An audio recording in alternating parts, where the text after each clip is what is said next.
Chapter 14. Rahim's Snore. Long, long ago, there lived an old man who had a big rice field, a strong horse and a fine dog.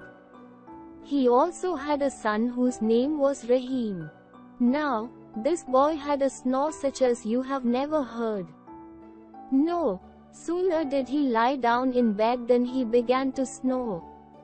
When he snored in, the shutters flapped. What's more, the wooden spoons and baskets of the kitchen shelf came clattering down to the floor. So, the old man's house was noisier at night than in the daytime. The worst part of it was that the older the boy grew, the louder he snored. As time went by, the old man began to look ill, as he could never get a good night's sleep. One day, the old man and the son were seated on the porch, drinking tea. The old man took a sip of tea and heaved a deep sigh. "What's wrong, father? Are you not well?" asked Rahim. "Yes, I am not feeling well. Actually, I am not getting enough sleep for a few nights," answered the old man. Rahim was aware of the fact that he snored rather loudly. He thought for a while and said, "You can't sleep soundly at night because I snore so loudly. But don't worry, father, from tonight. I'll sleep somewhere else so that you can sleep with peace and warmth," said Rahim. "Hey, where would you go?" asked the old man.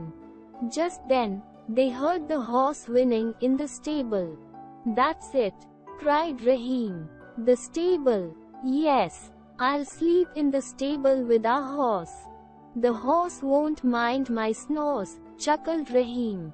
So, from that night onwards, Rahim started sleeping in the stable with the horse. The old man had a sound sleep and felt well. Some days later, the old man went up into the mountain to cut wood. He loaded the wood onto a cart for the horse to pull. But there was something wrong. The horse could not budge the cart an inch. "Come on," said the old man. "I have not been sleeping well for last few days, and that is why I am feeling weak," said the horse with a deep sigh. The old man unloaded half of the wood and pushed it from behind. With a lot of effort and difficulty, he managed to reach home. "Why? What happened, Dad?" asked Rahim with a shock, when he saw his father pushing the cart. Father told his son about what the horse told him. He was sad to hear all this. Then he decided to sleep with the dog in its shed. So, from the next night onwards he started sleeping with his dog. After some days, the old man went to the dog's shed to clean it. The dog, which had been very healthy and active, was looking no longer healthy and agile. He was skinny as a scarecrow. "Why, what happened to you, dear pet?" said the old man, who was utterly shocked to see his healthy dog in such a mess. The dog breathed a deep sigh. "How can I keep on getting healthy when I don't get any sleep in the night?" answered the dog. Rahim was silent when he came to know about the dog and his answer. Eventually, he said, "I know, it's all due to my habit of snoring. I'll sleep somewhere else so that no one is disturbed." "But where would you go now?" asked the father.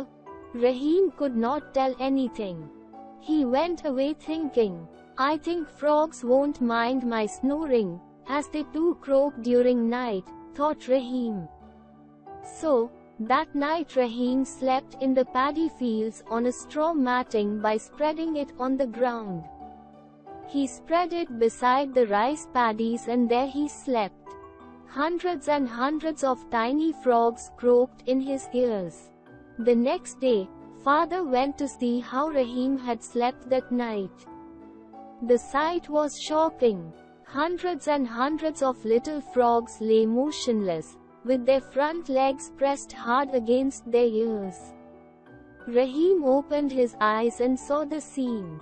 It seems that the frogs too could not bear Rahim's snoring and closed their ears.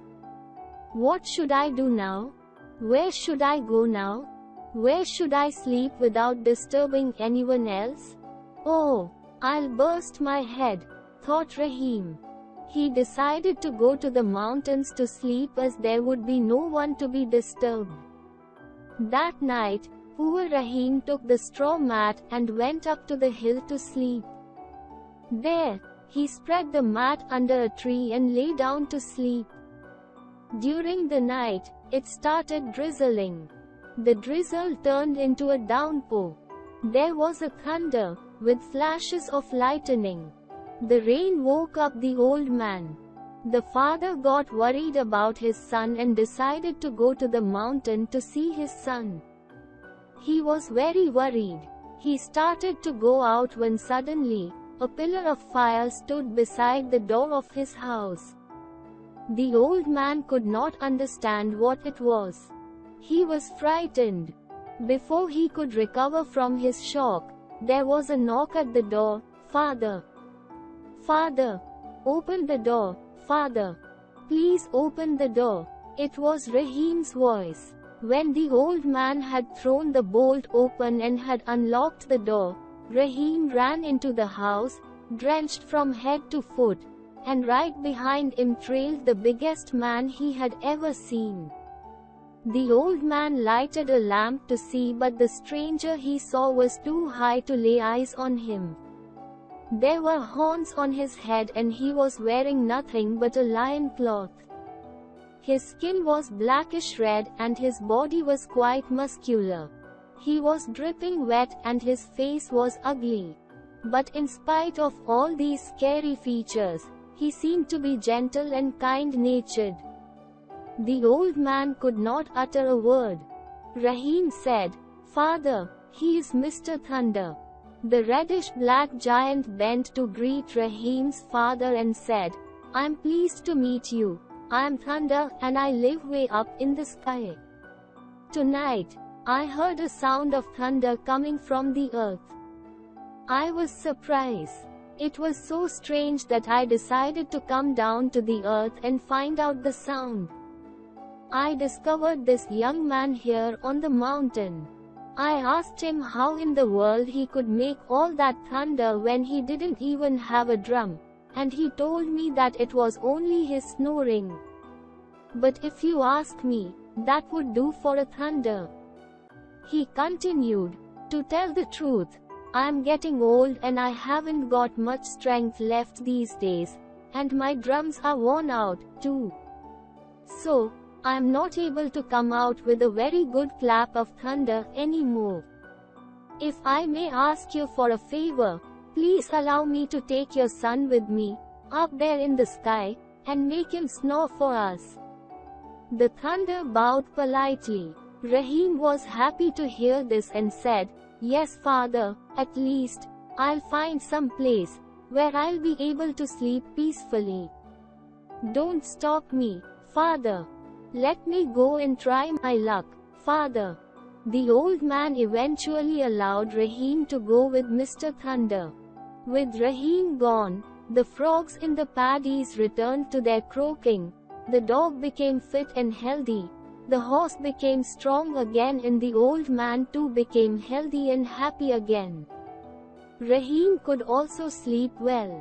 The story of Rahim, who went up in the sky to take Thunder's place, soon spread throughout the village. So, now people, who earlier were scared of the thunder, simply say, That's Rahim snoring up there again. Don't worry. Glossary. Flapped. Moved from side to side. Clattering. Making rattling sound. Chuckled. Low, quiet laugh with closed mouth. Agile. Active, drenched, wet, water dripping. Eventually, finally.